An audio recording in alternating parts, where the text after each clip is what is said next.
Today, we're joined by Brooke Hourigan, a top-performing financial planner with Barnum Financial Group. Brooke has been a financial planner for over 20 years, working hard for her clients and helping them achieve all their financial goals. Brooke joins me today to talk about her path in this industry, the lessons she learned, and key moments in her career growth that helped her become one of the top financial planners in the industry. I'm Paul Blanco, and this is Small Steps, Big Wins.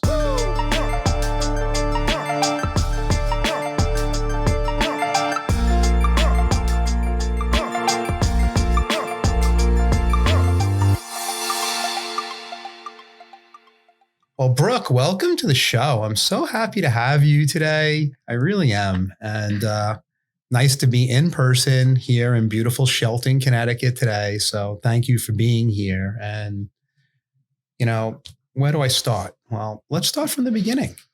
How did you end up in the financial service career?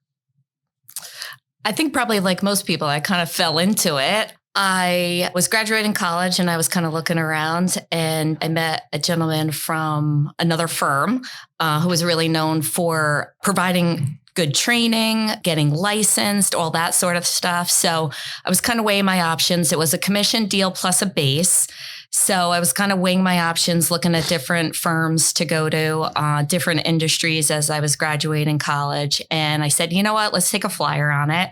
I can at least live on the base. And if I make some commissions as a bonus. So I got licensed, studied for the Series 7.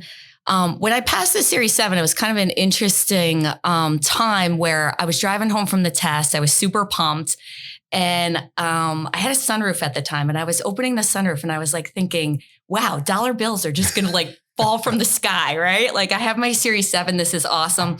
Obviously that didn't happen. And it was a tough go for the first few years in this business. I think anybody that you talk to will tell you that. And just trying to get clients, being so young, that was a big, the first thing they would say. I had one guy when I walked in the door asked me if I graduated high school. So I was like, yes, actually I did. And my parents would be really a little annoyed by that comment, considering they just paid for my 4 years at school. So after that, we got good training and all that. We just got to a point where it really wasn't working out. So I cleaned out my desk at that point. I had like one picture on the top of the desk so I could leave at any moment.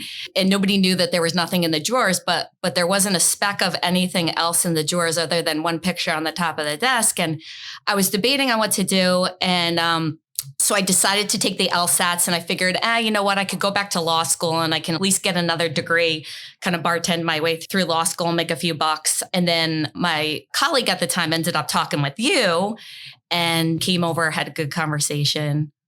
I think you'll say that I beat you up a little bit or something. You were, for someone that had their desk cleaned out, I never knew that part, but for someone that had their desk cleaned out, you were pretty hard on me. But I think rightfully so, right? You were right at a point in your life, in your early career, where you were questioning, is this the right business for me? Yeah, I think a little disillusioned by the business. I think, getting clients back then was pretty difficult. I think now it's just a different dynamic and it's difficult in a different way. But back then it was, picking up the phone, trying to get people on their home phone number, trying to get warm leads, which were very, very difficult to get, kind of the Glengarry leads here, everybody was like chomping at the bit when some good leads came through and stuff like that. So, it was really a slow grind back then and just trying to continue to build a client base in, like a more of an old school environment. Yeah. So was there when you think about back then and you're reflecting on that, was there a turning point that you hit and you said where you woke up at some point and said, this is for me and this is my career and for all the reasons you came in? I don't know that there was a turning point necessarily. I think people say like 3 years in the business, 5 years in the business, they kind of give these milestones. So you get to like 36 months and you're waiting for some like lightning bolt to hit and it like be easy. I didn't experience that at all. 5 years, I would say no. I'd say maybe 10 years in the business. Like I felt comfortable. I didn't have to worry about where income was going to be coming from. I had a nice residual roll going at that point. So I felt pretty comfortable. But yeah, I mean, I wouldn't say there was any particular turning point. I will say, though, you have to be a little like off to be in this business. Like I heard somebody say like only crazy people, like certain personas do well in this business. And I would definitely agree. I mean, Okay. I think you just have to have a little bit of different perspective on things. I mean, certainly risk, right? I mean, if you talk to anybody and tell them you're in 100% commission-based business, they'll immediately tell you you're crazy, Yep. right? I never really looked at it that way. I grew up in a family business. We always had risk with regard to income. So I didn't really see it that way. I saw it more, the flip side of that coin in terms of opportunity. Yeah, which is a really interesting point that I want to dig in later on. But what I find is, advisors, you could be a great advisor, but to get to the top 1% of the industry where you are, you have to be a little bit of an entrepreneur too. Right. And growing up in a family business really helped with that for you. And I think that was, it's interesting, the risk reward mindset, but that's part of it. Yeah, for sure. And, For sure. I remember early career where you had invested early on in having an assistant, and many people come into this business and they don't do that too early. And then they find themselves, always saying, when's the right time? The right time is when you first thought it through, Yeah. So yeah. I give you a lot of credit on that. You were an athlete most of your life and in college also. And, I find that some of the drive and discipline you learn as an athlete or the competitiveness, do you think that played into some of your early career stuff? And even today, like, do you think there was some skill sets you gained from that? Certainly. I mean, the discipline, perseverance, I think, playing a sport for a long time, you're not going to be, you're going to go through slumps, right? You're going to have the downturns. So I think just experiencing that early on, and things just not being great, rah, rah, rah, all the time. Yeah. Like my daughter experienced this past weekend. They played really sloppy. She plays softball now. They played really sloppy. The coach went absolutely bananas on them and was going bonkers, running, making them do some sprints at the end of the game in the rain, the whole 9 yards. And I told, she's crying when she gets in the car, of course. Right. And, I just kind of was reminiscing about those times, like many, many times that occurred, right. Where, you're just not playing up to the level that you can play up to, and things aren't going your way, but you got to move on. Like tomorrow's another day. Right. You just come back and try to do better next time. So, I think the perseverance part and just like the daily grind, like when you're playing and, particularly in college, you're playing every day, you're playing 365 days a year, pretty much. The daily grind gets tough. Yeah. It gets tough. You got to do your schoolwork and all that. Yeah. It's interesting. I never realized this as an athlete, but you always hear these cliches like next play. Right. And you think about early career in our industry, and even today, you deal with rejection or failure. And, I don't have any rejection anymore. Well, you know what I mean. Come on. But don't close the sale a little then, Yeah, but you know what I'm saying? Like, it's part of the industry. And many people, I think about it as, playing baseball is probably the best sport for that, because you get up at the plate, you strike out, and then you got to go play the field. Sure. And I feel like some people in business today, in general, any industry, if you don't experience that sometimes, it's very hard to go next day and next play, right. and then keeping the grind on it, right? So I think that's really important for people to realize the demeanor you have when you do that. So you come in, your sunroof is open, you think the money's going to fly in, right. But when you were thinking about that, did you have like a certain goal? I know the goal wasn't just to survive, right? What was how were you reflecting on? Like, did you have how many clients you wanted or the impact? Like, what was it? Certainly to be comfortable, my dad was in manufacturing, and we had an apple orchard and some, side gigs going all the time, but it wasn't where we grew up feeling comfortable. So I definitely had kind of a mindset to get to a point where, we could feel comfortable, no debt, just feel like, very secure. Yeah. I didn't really have a dollar value or a number of clients or anything in particular in terms of like a hard number. I mean, certainly six figures, is a big deal. And then, beyond that, just continuing to grow and really more like growing the business, not necessarily what that translated into income or client base or anything like that. So I find that most people that are where you are in their career kind of are like that. They kind of want to get in and get set up and feel like they arrive, but not really arrived. Right. And then you just keep going. Yeah. So let's think about it. So flashback for a minute, mindset then to today, 20 years later, 20 plus years. Right. how has your mindset shifted on a day-to-day basis? I would say probably COVID kind of changed for me. I would work pretty late in a lot of hours. So, getting home at 9:00, multiple days a week would be the norm. I think COVID really was a good thing for me in terms of the business to get to a shift. I see a lot of clients in person. So when you multiply the number of clients in person times the number of hours in a day, it can easily get to a pretty big number. Yep. So, shifting to doing some appointments online, through a Zoom platform or Teams or any of those sorts of platforms, FaceTime, et cetera, or on the telephone, a lot of clients were open to that and receptive to that. So that was a good switch for me to kind of condense the day and kind of work a little bit smarter as opposed to a little bit harder. So I would say, the cliche of the work-life balance at this point for me is much, much, much better. Great. That's I don't believe in though. Work-life balance. I just that's another thing too. There's no such thing in my opinion.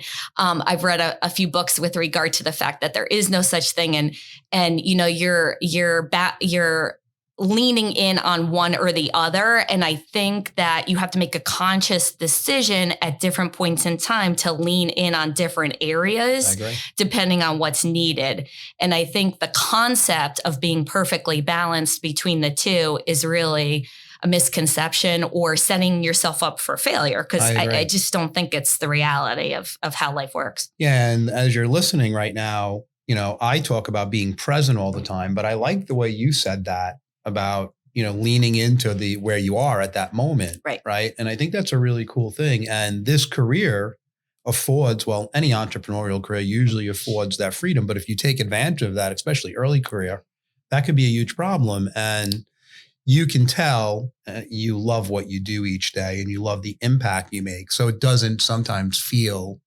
like I'm working when I'm working and, but the hours, but yeah, I want to really just hit on one thing. So a lot of people have seen a huge uptick. Someone said something yesterday to me that was very interesting. When COVID started, all the bad that happened, a lot of good came of it, as you just talked about. And you talked about using Zoom or Teams or any technology like that. Many advisors are at about a 90% of their clients that way. And they said yesterday, all clients know how to use it. Where in the beginning, they didn't, right? And now it's just the norm. But you're probably more like a 50-50. Is that pretty much the case for you? Yeah, I would even say 75-25. My client base, a lot of them are retired or older, so they really do want to meet in person. Yep. A lot of them have embraced technology, but not to the extent maybe, folks in their 30s and 40s do. So they definitely prefer to meet in person. I generally meet with clients twice a year. So sometimes, we'll try to lean in on the technology for one of those meetings and then, do an in-person on the other side. But I'd probably say 75-25. So again, when you multiply all the numbers out, there's a certain amount of hours that are kind of occupied with regard to that. I gotcha. So let's talk about that. So I think that early in your career, you started teaching in our corporate ed program at major companies. Yep. And I think, you probably have been in the same couple of companies for the last 20 years. Mm-hmm. And maybe not intentional at that time, because many advisors, when they come in, are running around to find clients. And you've got your clients in really two different geographies. Yeah. So it's less hard for them to come in. Correct. Yeah. Or less travel for you. So has that played a big part into your career? Yeah, certainly.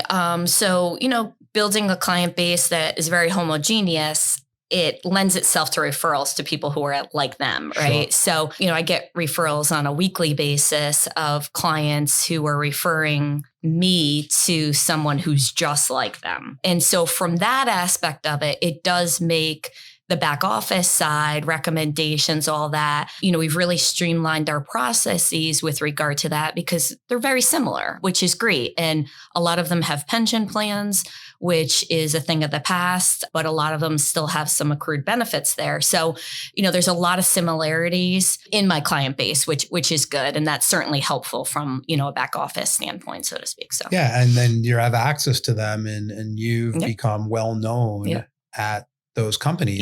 Yep. So that's just drove a ton of opportunity to you and to your team. Yep. So. And I'll get calls too. Like when we were doing workshops in person, I'll get a call. Like I got a call last week from a gentleman that's planning on retiring and hasn't been to a workshop in 5 or 6 years. But he said, I remember you from when you were here.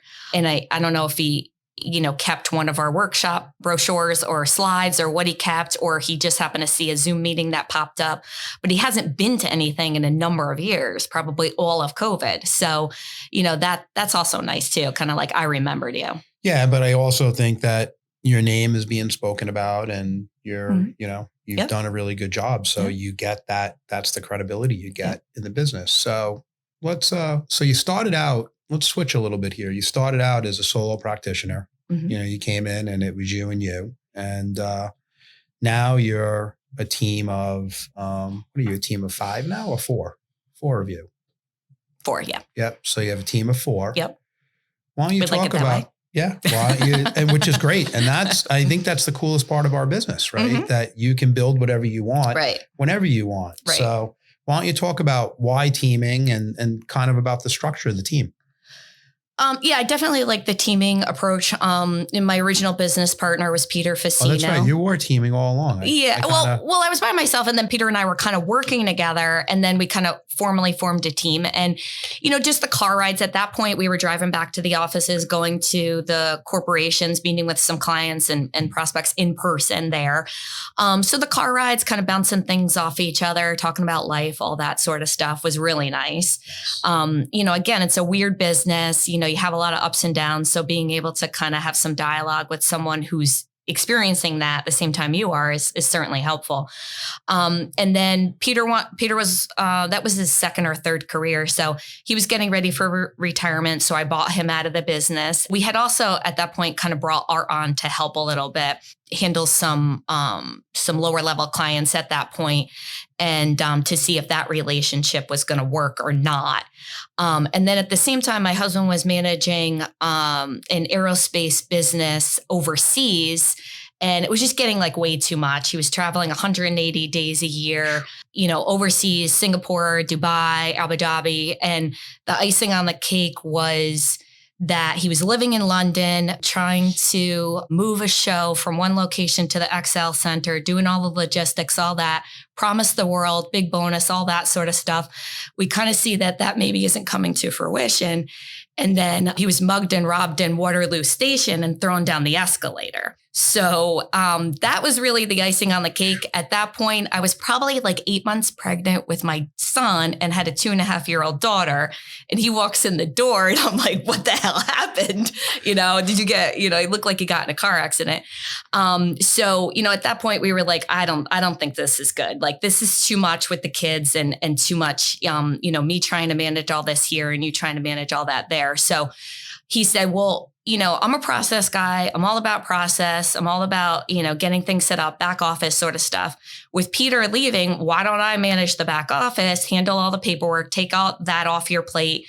And so that was like right in his wheelhouse. That's like perfect for him. So I was like, yeah, sure. That sounds great. When I tell people that story, at that point, they normally say, you guys work together? How can you work with your husband? That's crazy. And we laughed because literally we were in Newport last week. We had a crazy busy weekend. And then the beginning of this week, I think I've seen him for like 5 hours total. So he does his thing. I do my thing. Art does his thing. Art and I kind of work together. So, we each have our own job description. We really aren't stepping on each other's toes at all. Obviously we're working together. But again, I grew up in a family business. It's like all hands on deck, like people help each other out. Sometimes we're working at 10 o'clock at night to get something done. But it's fine. My kids know that. I'm very clear about that.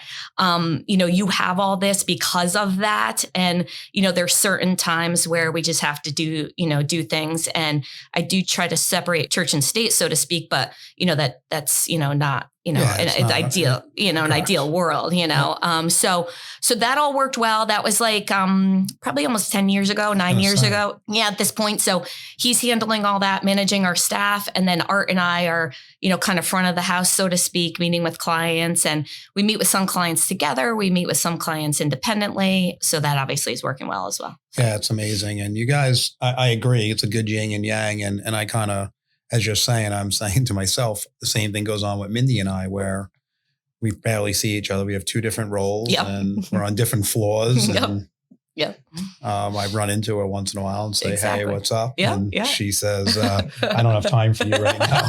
So her standard answer, you know, I called her yesterday, I think, on the way back from an appointment just to say hi. Right.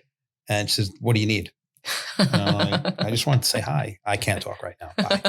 All right. Thanks. Right. So it'd be better if she worked somewhere else. Maybe she'd give me the time. Right. But, you take it real serious about growing and impacting your clients. But when you think of your business and your team and your growth, how do you do that? Like, you've hit a great part of your career very early, 10, 12 years in, you were at, the top, and you just keep raising the bar each year. Is that intentional? Is it well thought out? And how do you do that? Because there's a lot of people here that, are 5 years in or 10 years in, and they've hit that ceiling of complexity, and you continue to break through and raise the ceiling for yourself. So how do you do that?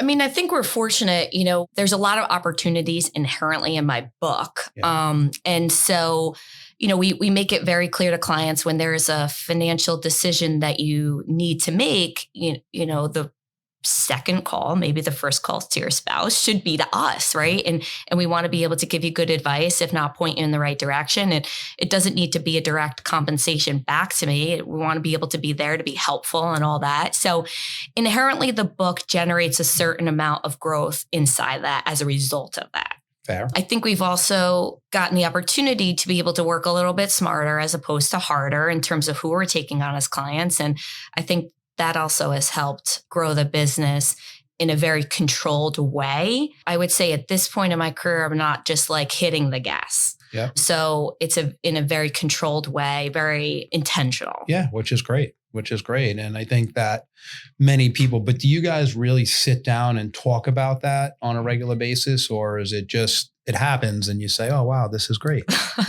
Of course, a little bit of that, but yeah, I mean, we definitely come up with our goals in the beginning of the year, the end of the year meeting that we have a formal wrap up meeting within our team, bring in lunch or go out to lunch, kind of make it, more formal. We meet every week. We have a staff meeting every week. And so, we're tracking our progress. Jeff is like crazy about tracking everything. He knows exactly where everything is. He was kind of, chiding us a little bit this Monday meeting that, the business rolls a little slow at the moment. What's going on, guys? Thank you, Jeff. So he knows exactly where things are rolling and what things look like, what's teed up, what's coming in, the funnel on the queue, in the queue and all that sort of stuff. So, we have our finger on the pulse of that pretty much on a daily basis. So That's great. So, when you started in the business, technology was not like a really big thing in our industry. And, I remember like when people started using Excel just to track their stuff. Right. Now you have like, how do you use technology on a day-to-day basis? And has that benefited you guys to continue to scale? Because some people think of, being the top 1% and I have 30 people on my team, but you have like you said, controlled, right, intimate team, but you're able to do you guys have a huge clientele and you give them amazing service. How has technology played into that? Yeah, I mean, we like it the way it is. We run, real tight P&L. We like it that way. We're of the mindset where we feel like we could do more within our team as opposed to, doing less and spreading it out in a more controlled way. Perhaps that's a character flaw. I don't know.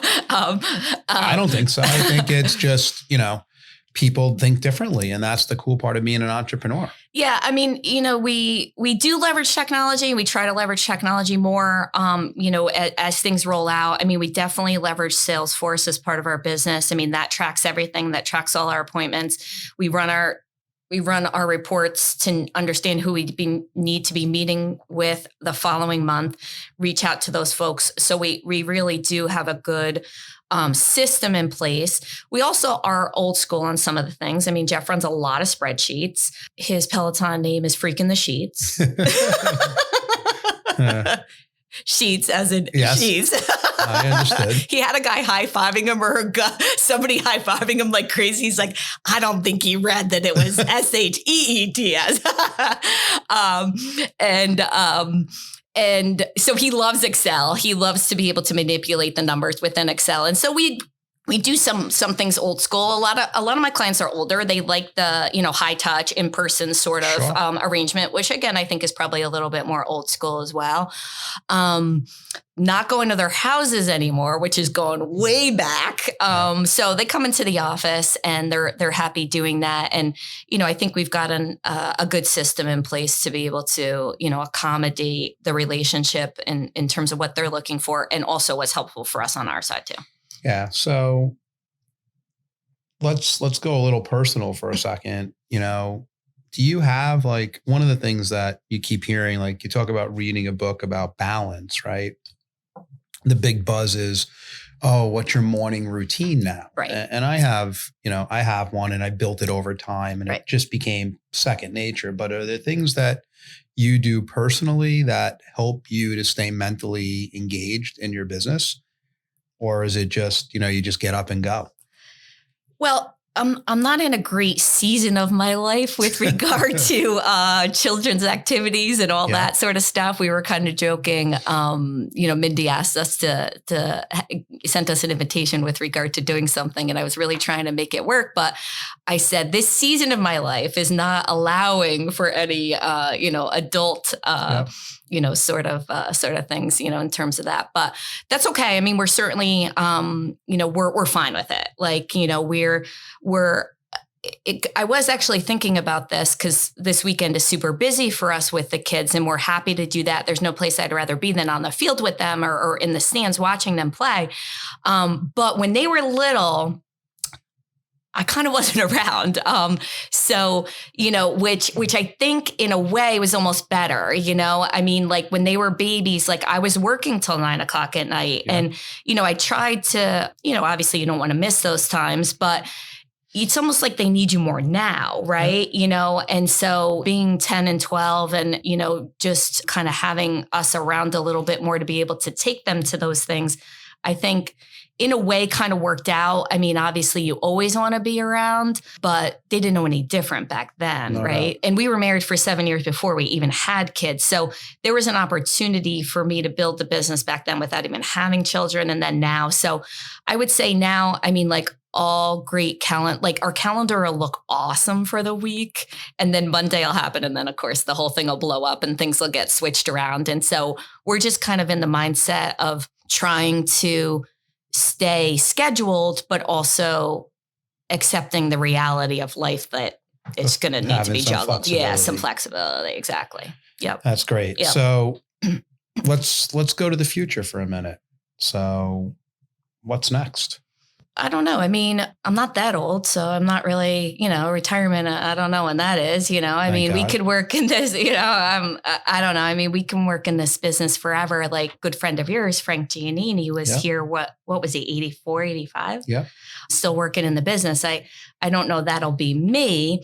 But I think, we're fortunate in terms of this business giving us the opportunity to kind of like dial it back a little bit, still service our clients. My client base is older, so I'm definitely, well, not definitely, but most likely outliving a lot of them. Well, and I was going to ask you that. It's a good point that you brought up. So are you starting to work with their children? A little bit. I mean, that's a very difficult thing. I mean, I think, you'll hear a lot of folks talk about how, you need to engage the beneficiaries and all of that.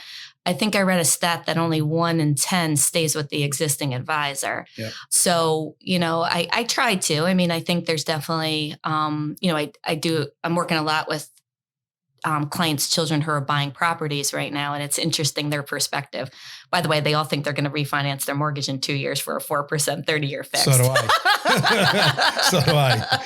And I'm like, whoa, let's not build in that assumption. Well, I said to my daughter, I said, Dad, 7.75. I said, hey. Right. My first house, the 30-year was 10. Yep. And I took a 5-year at 7.75. Yes. And rode that thing all the way down to 3. Yes. So yeah. Same. Let's hope it happens. Same. I had a bad stride on a big mortgage. So that was a little crunch time there. Yes. At 6.75, I took a 5-year arm and then, was able to refi. We refied down to 4.25 and Jeff and I were slapping 5 thinking we're awesome, and then the rates continued to go down. So I try to work with clients in a compliment, give them a complimentary meeting and pro bono sort of thing to get them going in the right direction and build some rapport and all that. But, my client base is, I would say, there's a good chunk that are like, 70 and above. Yeah. I have a lot of RMD work that I'm doing right now with required distributions going out the door. So, and there's some handholding with regard to that as well. And people get into their 80s, sure. And so, Joe was walking by my office the other day and he said, I can always tell when you're talking to one of your clients who's in their 80s, I'm like talking loud, talking slow. But I want to make sure they understand what's going on. And I want to make sure that they're following things and, that they're, still going in the right direction, and as they get older and hopefully, obviously their money's lasting longer than they are and all that good stuff. And they can enjoy their assets and the fruits of their labor and all that. So. And you do a great job with that. And I, Brooke's clientele is a lot in this area where the office is, the main office in Shelton. Right. So I used to run into them a lot in the gym and they'd always rave about you and your team and all the work you've done for them. So I appreciate that because that's what, the hardest thing for me going from an advisor to a CEO was not being on the front line. Right. And people like you carry that forward for me. So I appreciate it. Any last thoughts? I don't think so. I mean, obviously this has been a great career for me. It's afforded a lot of flexibility with my family and, continuing to build a really nice business, here at the firm as well. It's been great. Yeah. And guys, for the people listening here, it's not easy, as you heard. It's a grind. You have to give up a lot of things in life, but then you afford yourself that flexibility. And now, if you say as a mom, spending this time, as you called, I loved how you said season, because that is really a season, because I'm on the other side of that season, right? Where the kids aren't doing that, but it's a different relationship with them. And then you say, oh, I want to go triple the business, then you could do that. Or I want to maintain what I am. And I think that's the great thing that you've provided for yourself and for your clients, because you get to enjoy that and have a great life and impact their lives. Right. So, Brooke, I can't thank you. And when you think of small steps, to get big wins, or small steps, big wins, you did it your whole career. So congratulations. And I know I say it all the time, but I know you're just beginning. I think growing up in a family business and having that athletic background and understanding family values, all those things put together has helped you to become the advisor you are and the impact you're making on people's life. I can't thank you enough for that. Great. Thank you. I really appreciate that. You got it. All right, guys, take care. Make sure you go on Spotify, like us, go on YouTube, go on Apple, and make sure you share this with everyone. Thanks again, guys. Thank you for listening to Small Steps, Big Wins. Please rate, review, and subscribe on Apple Podcasts, Spotify, or wherever you listen to your podcasts. Every bit helps. You can also follow us on Instagram at Small Steps, Big Wins. All opinions expressed by the program participants are solely their current opinions and do not reflect the opinions their respective parent companies or affiliates or the companies with which the program participants are affiliated. Investments or strategies mentioned in this program may not be suitable for you, and you should make your own independent decision regarding them. This material does not take into account your particular investment objectives, financial situation, or needs, and is not intended as recommendations appropriate for you. You should strongly consider seeking advice from your own investment advisor. Securities and investment advisory services offered through qualified registered representatives of MML Investor Services, LLC. Member SIPC, 6 Corporate Drive, Shelton, Connecticut, 06484, telephone number 203-513-6000.